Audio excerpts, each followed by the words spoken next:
This Thanksgiving holiday, there's only one place where every family ought to be. And that's Toys R Us.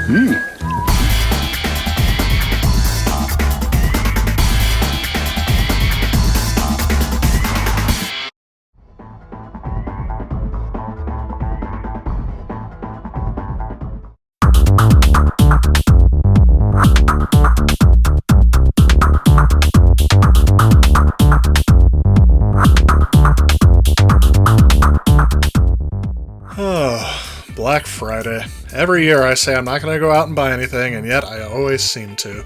I did keep my shopping to a minimum on Thursday. I didn't actually go anywhere physically, but I did do some shopping online. By the time I actually made it out, it was about mid-afternoon on Friday.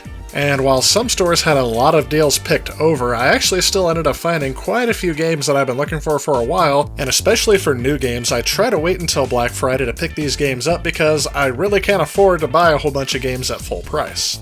And this ended up being the year to buy Nintendo Switch games. And I walked down this aisle several times and there was always somebody here playing the Nintendo Switch. I remember being told back in the day by a store employee that this is not a game library, either buy something or get out.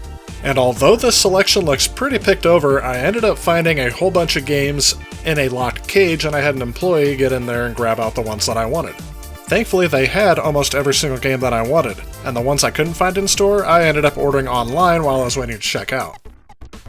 Ever since I got my Xbox One last year, I have been collecting 4K Blu-rays, but they are so darn expensive, especially because a lot of these movies are ones that I already own. So Black Friday is the perfect time for me to get out there and try to get a whole bunch of these movies for less than $10 a piece, when they're usually about $30 a piece.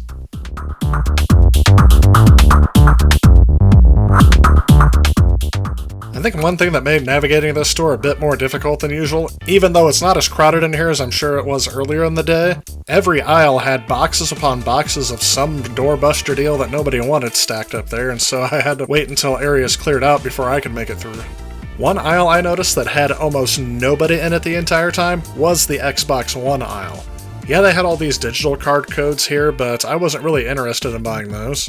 I try to buy physical if I can, but if I am buying digital, unless they're cheaper in the store, I'll just buy them online. And sadly, for the most part, I didn't really find anything in the Xbox One aisle that I wanted, but I did go through this value bin, as everything in here was supposed to be half off, so instead of $19.99, they were supposed to be $9.99. I did end up picking up a couple of games that I didn't really get in frame here. They weren't anything too spectacular, but I figured for $10, why not give it a try? It was strange to see how many of these I actually already owned. You know, I realized when I picked up a couple of these games that this is going to be the first time that I'm actually buying any of the PlayStation hits on the PlayStation 4, so they're going to have red cases instead of the original cases. That doesn't really matter much to me in the long run, but it will not look as uniform on my game shelf.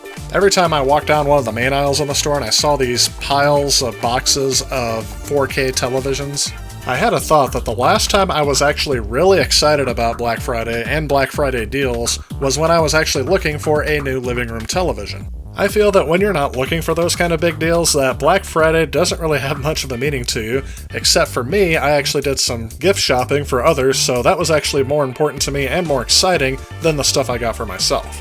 And though I did make it to some other stores that sold video games and electronics, I didn't actually get anything at those stores. This was the only place I actually found anything this year. I did find some non-video game related things at other stores, but I don't think you guys are going to be too interested in seeing that, so let's go ahead and switch over to what I found. And what I found is also going to include some of those things I got online that showed up earlier this week.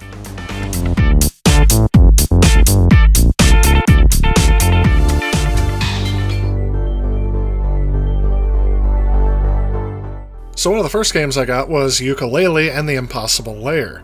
I actually did enjoy the original full 3D game of Yooka-Laylee, but I did find it a little bit out of my style as I kind of skipped over all of the N64 style free roaming exploration games that were collectathons. And that game really does emulate Banjo-Kazooie. I'm looking forward to playing this game as it is a 2D game, more similar in style to Donkey Kong Country. Another game I got, which is actually a repurchase, is Legend of Zelda: Breath of the Wild. I initially got this game with my Switch, But when I beat the game, I decided I would go ahead and sell it so I can try out another game, and I figured eventually I'd come back to it or reacquire it so I can play through it again. However, since then I have actually lost all of my save data because I had to ship my Switch in for warranty repair, so when I do restart this game, I'm going to be starting it from the beginning. Oh yeah, ICANN has Diablo 3 on Switch. Believe it or not, this is the first time I have actually purchased this game, even though I did try it out way back in the day when it first came out. And even though I can get it on a more capable platform, I decided to get it on the Switch because then I can take it portably. I was a big fan of the older Diablo games on PC way back in the mid to late 90s. So I am very much looking forward to getting reacquainted with this franchise. Lately, I've been wanting to expand the amount of multiplayer games I have for the Switch, leading me to Super Mario Party. And I think now, except for Mario Party 6, I think I own all of the Mario Party games. I think I'm going to have to bust this one out around Christmas time.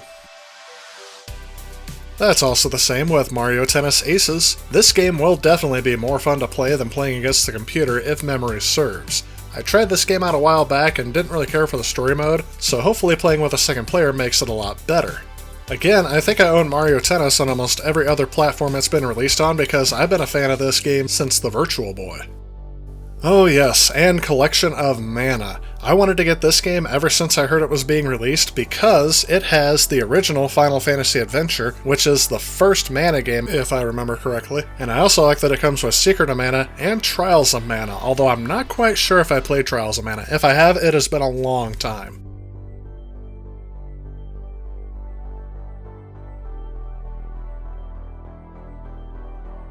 Another game I got was Team Sonic Racing, which has been released for other platforms as well, but again, I'm trying to look for more multiplayer games for the Switch, so I figured a kart racer would be a good place to start. I'm actually going into this game blind. I haven't really paid attention to any reviews, and I've never played it before, so if there's anything I should look out for or know before I get started, please let me know down in the comments.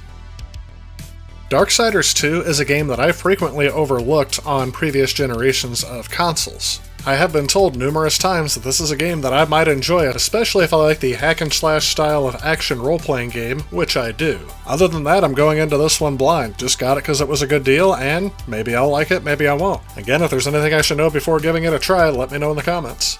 And here was a completely unnecessary purchase. I have acquired this game on the PS2, PS3, PS4, PS Vita, and now Nintendo Switch. And in case you're curious, I have beat it on each one of those platforms, and I do look forward to playing it more on the Nintendo Switch, but I may not start playing this one until after all of my other ones. Then, speeding through the PS4 titles I got, I have Persona 5, which I've never played. I have Horizon Zero Dawn Complete Edition, which I've never played, didn't really care to, but for $10 I'll give it a try. And I decided to go ahead and get Call of Duty Modern Warfare. I also got a second copy for someone that I want to play online with, so there's that. And I also got Shenmue 3. I have the feeling it's going to be a little while until I get to these because I haven't gone back and played the 1 and 2 remaster that I bought back in July. I just haven't really gotten around to it yet. It's part of the backlog. And in case you're wondering, I did do some retro game hunting on Black Friday, but all the games that I found ended up being for one system, and that was the Sega Master System. Considering I don't come across these too often, I thought I'd take advantage of their 10% off deal for today. And yeah, I've been looking forward to playing this game for a while. Seen it on other platforms, don't know if I've ever played it. Look at those screenshots. I mean, gosh, that box art just seemed nostalgic a little bit. I also ended up getting a Sega card game. Let's see if it'll let me focus on it. And it's going to be a little iffy. Transbot. I also ended up picking up just a few other games that they had. Again, it's kind of hard for me to find these in my area, so when I do, I try to grab them when I can. It's getting harder and harder to find the games I don't already have, though. Then I also got this little Disney Infinity character. Luke, if you only knew the power of the dark side. Oh. It's not a big retro game haul, but something for Black Friday. And here are the 4K Blu-rays I ended up picking up. I actually haven't seen Spider-Man Far From Home yet. It is the only MCU movie I have not seen in theaters. I also haven't seen that Fantastic Beasts movie yet, and I heard it wasn't that good, but I guess I'll have to see for myself. Well, that about wraps it up for this episode. But before you leave, I did want to let you know that I do plan on streaming some of these games that I found. If you have any particular preference on which game you would like to see me start streaming, please let me know in the comments below, and keep an eye out for when I plan my next stream. I usually post it in the channel at least 24 hours before I'm going to stream. If you're subscribed and you have notifications enabled, then you will get a notification when I post the next stream. I'm really looking forward to this, and I hope to see you there. If you like this video and you'd like to help out with future projects on this channel, please consider supporting me on Patreon. Also, if you enjoy the content of this channel, please remember to click on this subscribe button. Again, I want to thank you guys so much for watching. I'll see you next time.